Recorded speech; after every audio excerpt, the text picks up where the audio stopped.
Merci. Madame la maire, mes chers collègues, nous ne pouvons évidemment qu'approuver l'objectif affiché de respecter les accords de Paris de 2015 et d'annoncer une ville neutre en carbone à l'horizon 2050.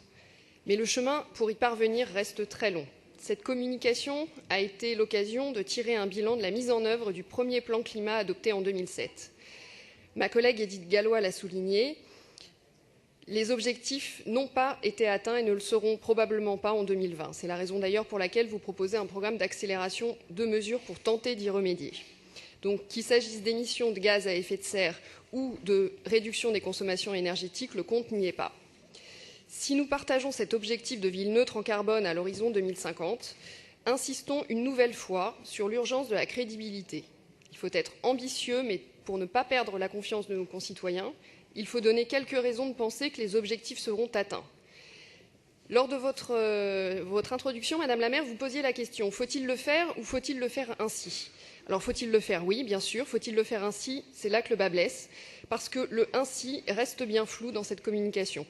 Ainsi, vouloir la sortie du moteur thermique en 2030, à savoir dans 13 ans, n'a de sens que si nous réussissons à dire comment précisément nous allons procéder, avec qui, selon quel calendrier et avec quelles mesures prises, notamment en matière d'accompagnement des personnes dans les choix qu'elles auront à faire pour réaliser leurs déplacements contraints.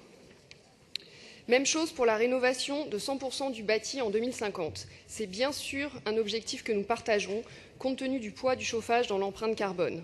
Mais au rythme actuel, avec les contraintes, notamment réglementaires et financières qui demeurent, même avec 33 années devant nous, il nous faudrait, pour y croire, évoquer quelques pistes sérieuses pour changer d'échelle dans le rythme des rénovations menées à Paris. Et les pistes du plan sont largement dépendantes d'autres niveaux de décision, et notamment nationaux. C'est également le cas pour la limitation de l'empreinte carbone en matière d'alimentation. Évidemment, c'est d'ailleurs l'une des raisons pour lesquelles nous avons, à de nombreuses reprises, déposé des vœux visant à promouvoir un menu végétarien dans les établissements collectifs de la ville. Vœux que vous n'avez eu de cesse de rejeter. Donc aujourd'hui, où est la logique? Et plus grave encore, comment peut-on encore vous croire? Il y a la question de la crédibilité, il y a aussi la question de l'efficacité.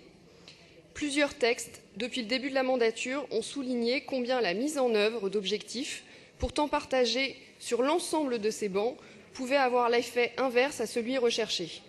Vouloir limiter la place de la voiture pour permettre un meilleur partage de l'espace public est un objectif que nous partageons tous. Mais lorsque ce soi-disant volontarisme est accompagné de dogmatisme, on est dans une politique de symbole, pas dans une politique d'efficacité.